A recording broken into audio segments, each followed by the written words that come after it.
আমরা যারা রান্না করতে ভালোবাসি প্রতিদিন কোনো না কোনো মাছ মাংস সবজি দিয়ে নানা রকমভাবে ঘুরিয়ে ফিরিয়ে রান্না করি।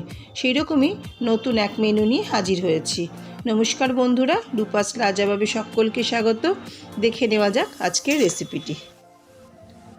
একটা মিডিয়াম সাইজের ফুলকপি টুকরো করে কেটে নিয়েছি। গ্যাসে একটা পাত্রে জল বসিয়ে নিলাম।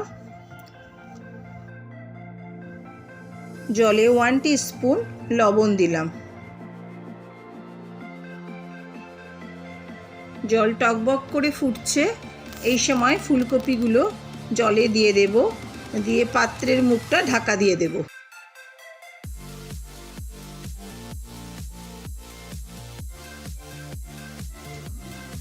পাঁচ মিনিট পর পাত্রের মুখটা খুলে দিলাম। ফুলকপি একদম সেদ্ধ হয়ে গেছে। এবারে ফুলকপিগুলো একটা পাত্রে তুলে নেব।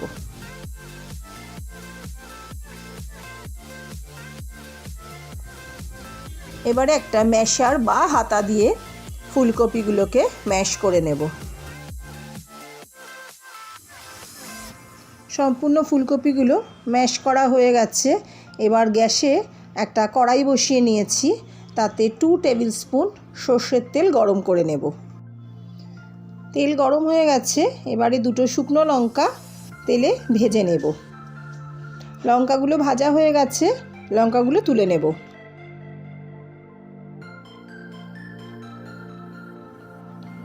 এবারে ওই তেলেই 2টো পেঁয়াজ কুচিয়ে রেখেছি, সেটা দিয়ে দেব। পেঁয়াজ 2 মিনিট ফ্রাই করে নেব। পেঁয়াজটা ফ্রাই করা হয়ে গেছে। এবার এর মধ্যে একটা টমেটো স্লাইস করে কেটে রেখেছি, সেটা দিয়ে দেব।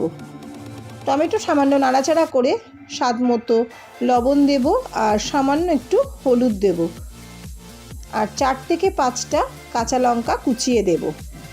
2 মিনিট মতো ফ্রাই করে নেব।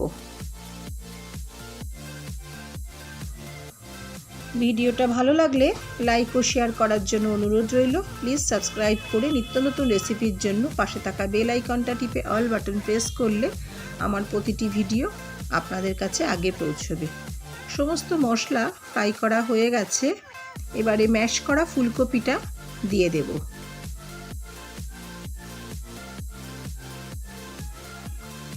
ফুলকপিটা দিয়ে 3-4 মিনিট ধরে ফুলকপিটা ভালো করে মশলার সাথে মিশিয়ে নেব। রান্নার শুরুতেই যে প্রথমে 2টো শুকনো লঙ্কা ভেজে রেখেছিলাম, সেটা হাত দিয়ে ভেঙে ফুলকপির মধ্যে দিয়ে দেব। আবারও 1 মিনিট মতো নাড়াচাড়া করে নেব।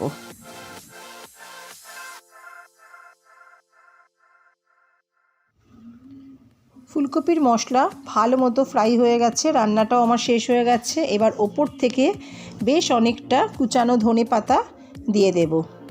শীতকালে ফুলকপি থাকবে না সে তো হয় না, তাই আজ খাওয়ার পাতে রাখলাম ফুলকপির ভর্তা।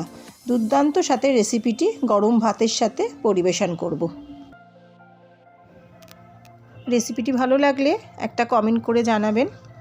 নেক্সট ভিডিওতে আবার নতুন কোনো রেসিপি নিয়ে চলে আসব। সকলেই ভালো থাকবেন।